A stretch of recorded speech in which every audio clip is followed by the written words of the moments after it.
Welcome back. It's my honor to introduce the next speaker, Mr. Len Bastien. Len Bastien's professional career spans over 2 decades in the information management and technologies domains. He joined the Canadian Department of National Defence in 2007, and in 2012 he became the Defence Chief Information Officer and Assistant Deputy Minister of Information Management. He leads the drive towards providing information superiority in support of operations, ensuring cyber and digital equities are ready and reliable to be used as force multipliers in support of many lines of business within defense. He's also responsible for the Cyber Command structure, force generation, and development mandates for active cyber operations. Ladies and gentlemen, let me bring forward Len Bastien. Mr. Bastien, welcome.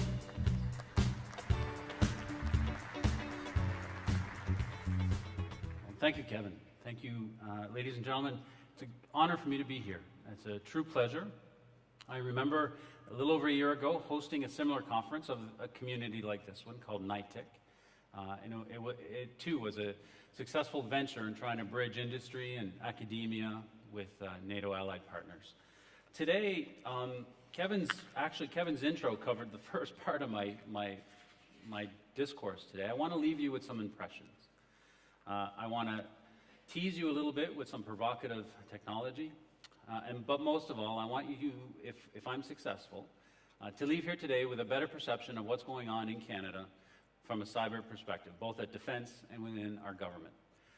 If I get to that in the next 15 to 20 minutes, it'll be a worthwhile and hopefully mutually beneficial engagement. Cybersecurity is a priority in Canada, and why would you be interested in a single nation's perspective? Well, I hope today to explain that. If you're an allied partner, you're going to want to know what we're doing because of the Cyber Pledge. Our cyber awareness, our cyber hygiene is of great interest as we work together in exploring the new digital era. If you're academia, you're going to want to know that we've created new trades in the military to deal with cyber forces. And developing a curriculum for those analysts is utmost important to us. So as we work with academia in our nation and abroad, you're going to want to understand how we cross-certified several institutions already to help us with the professional development of both our civilian and military forces. If you're industry, you're going to want to know how we are exploiting innovation because we weren't very good at it in the last 10 years. Going forward, there's a new defense policy, which I will unpack for you today, that promotes better use of innovation and bringing industry to the table in a completely different way. And it's not a typical innovation policy because it actually comes with a very strong funding line, and I'll unpack that for you a little bit today. As I mentioned earlier, we take our role in NATO very seriously. Not only hosting NITIC, participating in events like this, but we want to remain engaged globally. Our new defense policy, labeled Strong, Secure, and Engaged, will fundamentally change the way we've been working with our allies going forward. A tremendous advancement in our defense policy, a new policy that was released just over a year ago. Strong at home. The government created this policy by asking Canadians what they wanted their Defense Department to look like. And so they came back with a series of areas that we needed to invest in. And we've set out a plan in this policy that will cover the next 20 years. That plan, Strong, Secure, and Engaged, puts people first. We talk in that policy how important it is to make sure we have the right people trained properly and equipped with the right tools. We then talk about innovation and making innovation a part of our mantra, that it is no longer acceptable to wait 10 years for new capabilities. Finally, we also talk about replenishing the capital program that supports our men and women in uniform as they go out the door to participate in missions. On page 81 of that policy, we've established exactly what outcomes we're looking for. the people of Canada, through this effort, has captured the essence of what they want our force readiness and force posture to be. Force posture that can sustain 9 different initiatives, 3 expeditionary full-on operations, several home domestic emergency areas, and also the ability to respond globally to emergency incidents, wherever they may be. Being active in 9 different places at the same time is a force posture and readiness that the Canadian forces have never been able to put forward. This policy has guided us to do that. We have time, but not much. And so the understanding of what we'll be doing and what's going to motivate us is all written down in 115 pages of that policy. I would invite you to download it. It's available.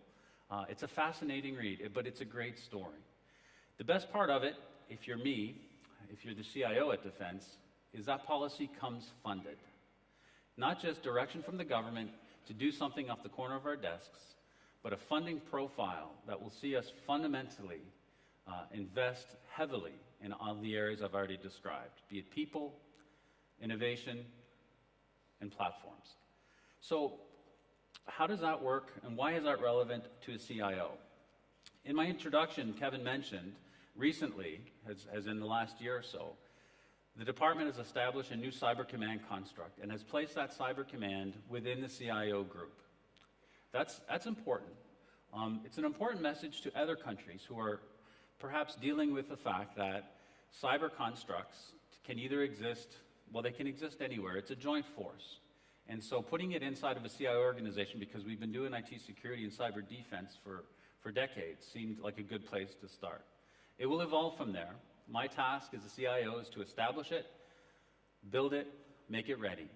Make it ready to the defense policy's direction for the coming times where cyber is indeed a new environment. So with that construct, I have a Major General who is a cyber command and is the Chief of Staff to the CIO. It gives him a unique ability to influence the behavior of the CIO group and ensure that we are properly supporting the Canadian Armed Forces Cyber Command structure. This is relatively new, but it is very, very powerful. The ability for us to evolve cyber forces is contingent on us doing several things. We've already established a cyber operator trade in the Canadian Forces. You can now be recruited into a full-time armed forces role as a cyber operator, and you'll have a very good career. We are busily working out the curriculum of what that career will look like, and that's where, as I mentioned earlier, academia comes into play.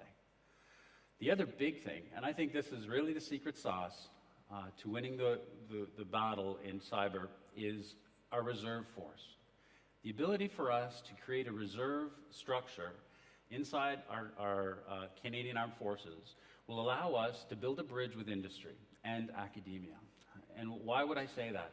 If you can imagine working, because we're competing for the same bench, the same skills are being offered jobs, not only in government with armed forces, but with industry. And we all believe and know that industry can be a very rewarding career for young people. So instead of competing with that, what I'm offering is you can work for industry during the day on Monday to Friday, but one weekend a month and on Tuesday evenings, you could be a reserve member. And you could come in and be a cyber warrior for the armed forces.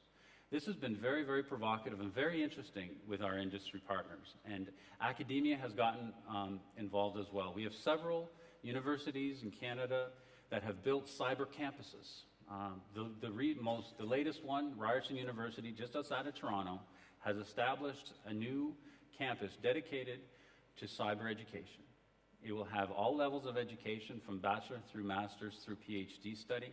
It'll have research, and it will include, hopefully, a component of our cyber reserve. So these relationships, as we build them with industry and academia, are going to be incredibly valuable to us as we go forward and try to implement this policy. If you're industry and you're here today, you're going to be curious, I hope, of what this policy really means. As I said earlier, what makes it easy and exciting for me is that it's a funded policy. And by funded, let me see if I can put it in perspective. Today, the Canadian Armed Forces and Department of National Defense annually probably spends around $20 billion a year to operate. Within the next 20 years, and in fact sooner than that, by 2032, we will have a baseline operating budget of over $30 billion. That's an incredible increase in sustainment. Well, what are we sustaining? The total funding model for that new policy adds up almost to $500 billion in 20 years. That's a huge commitment from any government to its Defense Department. In that policy, and our component of that includes cyber. As I mentioned, not only creating a cyber force, a cyber command structure to support it, and cyber reserves, we've also been asked to evolve our cyber capacities. Not just do good cyber defense, something we've been doing for decades, but we've been given a mandate to evolve active cyber operations. So in active cyber operations, the mandate and priorities around offensive cyber come into play. And the government is working with us closely to decide what that's going to feel like as we grow our capabilities towards offensive and active cyber. We work with our government. Recently published Government of Canada Cyber Strategy, published in June of this year, has several thrusts. The biggest is establishing, as we heard earlier, our own Center for Cyber Excellence. There will be a government center for cyber, and I look forward to talking to Kevin later today to see how we can support his new mandate and his direction towards tying these centers together so there is real-time information available to all of us. Information. I finally get to the word. It was in my intro, it was in just about every presentation I've seen today, but it is the commodity we are here to talk about this week. Information superiority gives you the military context for which we are all, frankly, taken by. The value of information, frankly, in most terms, in many countries, is priceless. We have to protect it, we have to move it, we have to make sure it's available, and we have to make sure it's assured and it has fidelity. Mission assurance is another term I've seen used this morning, and the ability to make sure you have safe, available information is a big, big part of mission assurance. The game of cyber is evolving quickly. We will be looking to our innovation agenda to help evolve that. Also announced in our policy, I'd like to make sure I leave you with a bit of an awareness, is the Innovation for Defense Excellence and Security, IDEAS. If you find the policy, you'll also find a significant chapter on how we're going to invest in ideas. $1.6 billion over the next 20 years will be directed at industry for innovative solutions to our problems. We've already started. 10 to a dozen contracts have been awarded already, with 100 more predicted over the coming years. We are using our normal procurement methods to expose industry to this, but the bottom line is, what it feels like is at Defense we've documented our problems. And instead of taking those problems and going into some kind of capability assessment, we're simply asking industry, how would you solve these problems using your innovations? So I leave you that teaser. I think it's a tremendous effort by our government to provoke a behavior that is more innovative than we've been in the past. And by putting the money on the table, makes it very easy for us to engage. So I look forward to how that program will support not only my mandate, but the mandate of Defense at implementing strong, secure, and engage going forward. Finally, I think, provocatively, we're going to have to get ready for new technology as it comes over the horizon. New technology is constantly coming at us. We've already talked a lot about big data, cloud, analytics, and somewhere between that conversation and the conversation around quantum, there's going to be other conversations. I think that one of the big topics we're dealing with today is, for example, a 5G problem. I don't know if anybody is, I'm not a tremendous expert in 5G, but I've been briefed and I can see there's a real buzz politically around the globe at how nations are going to deal with 5G infrastructures. It is a game changer, that I believe. The capabilities it will bring and make available is going to make all our jobs better. It's going to make the warfighter better equipped. He will have more information, faster, with more fidelity than we've ever been able to provide him historically. That sounds fantastic. However, our jobs, and what we're going to talk this week a lot about, is how do you secure that? How do you cyber defend in that new infrastructure? Infrastructure that is, 1,000 times faster and can move 100 times more data. It's a reality that it's upon us, and we cannot wait for it to happen to us before we react. Forums like this are excellent. They're great for me to come and be a part of and ensure Canada remains engaged with NATO and the agency and support Kevin's agenda going forward. But they're also an opportune time to share ideas, to think about things that are coming at us and try to stay in front of them as a team. So with that, I'm glad to be part of this team. I'm glad, and I hope by coming here today, I make it feel like the Atlantic Ocean isn't as big as it is. It was tremendous for this audience to support us at NITIC in Ottawa last year. I really enjoyed it. This is a bigger forum. Very well done by you. Thank you for having me. It's been my pleasure to travel, and I look forward to taking in the rest of what NIAS has to offer. Thank you very much.